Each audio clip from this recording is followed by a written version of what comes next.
लाल गुलाब के कांटे। 7 फरवरी को बहुत सारे युवाओं ने रोज डे यानी गुलाब दिवस मनाकर किसी लड़की या लड़के से दोस्ती या इश्क का इजहार किया होगा। पश्चिमी अवधारणा को लेकर गुलाब के रंग प्रकार, पत्ती, डंठल वगैरह को प्रतीक बनाकर जो पुष्प भाषा विकसित की गई है, उसमें सुर्ख लाल गुलाब देने से जिस भाव को प्रकट किया जाता है, उसे हिंदी के प्रेम शब्द की जगह इश्क कहना ज्यादा सटीक लगता है। बहरहाल, शुक्रवार को रोज डे मनाने के साथ वैलेंटाइन डे तक के इश्किया सफर की तैयारी कर ली गई है। इस परदेसी त्योहार को खुली अर्थव्यवस्था के ताकतवर बाजार का इतना जबरदस्त समर्थन मिलता रहा है कि अब यह हमारा अपना ही लगता है। फरवरी में हमारे यहाँ वसंत आता है। भारतीय पंचांग की वसंत ऋतु का मूल भाव भी प्रेम, अनुराग, उमंग, सुगंध, उल्लास, प्रस्फुटन, नवीनता और परिवर्तन से संचारित होता है। फरवरी और फागुन भावात्मक रूप से इतने निकट हैं कि वैलेंटाइन डे को व्यापक स्वीकृति मिल गई है। इस समय हर तरफ प्रेम की बातें हो रही हैं। गुलाब के रंग, आकार और खुशबू की चर्चा के बीच उसके कांटों की बात ना कोई करना चाहता है, ना सुनना। लेकिन बात ना करने या उस तरफ ना देखने से कांटे खत्म नहीं हो जाते। इसी गुलाबी चुभन ने पिछले सोमवार मंगलवार की रात वाणिज्य कर विभाग के एक रिटायर्ड संयुक्त आयुक्त के बेटे राहुल आदित्य उर्फ बिट्टू 25 वर्षीय की जान ले ली।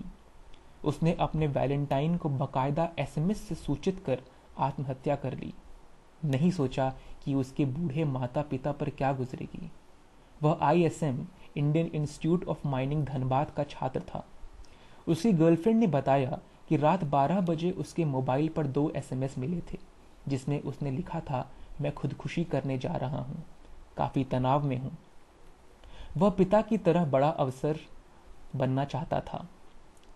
बिहार शरीफ की एक लड़की ने कभी अपने जिस प्रेमी को लाल गुलाब दिया होगा और उसे वह हमसफर बनाना चाहती थी, लेकिन प्रेमी के घर वालों ने दहेज में भारी रकम देने की मांग कर दी। लड़की को गुलाब के ये कांटे इतने चुभे कि उसने अपने वैलेंटाइन से इनकार करने पर गुरुवार 6 फरवरी को घर में फांसी लगाकर आत्महत्या कर ली। प्रेमी ने जो गुलाब दिया वह उसके नीचे उगे कांटे नहीं हटा पाया।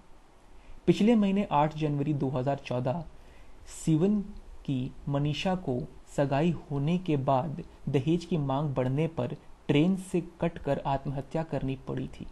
ये बातें प्रेम जैसे सहज भाव को प्रोत्साहित करने के लिए नहीं कही जाती, बल्कि सिर्फ इसलिए कि भावनाओं और इच्छाओं के अनुरूप दुनिया बनाने की कोशिश में सामाजिक, आर्थिक यथार्थ के कांटों के पूरी सावधानी बरती जानी चाहिए। बात चाहे इश्क मोहब्बत की हो या करियर की, मनचाहा मुकाम पाने का रास्ता व्यवहारिक होना चाहिए और तैयारी इतनी मजबूत होनी चाहिए कि बाजी हारने पर भी जिंदगी बची रहे। इश्क जिंदगी से होना चाहिए। धन्यवाद।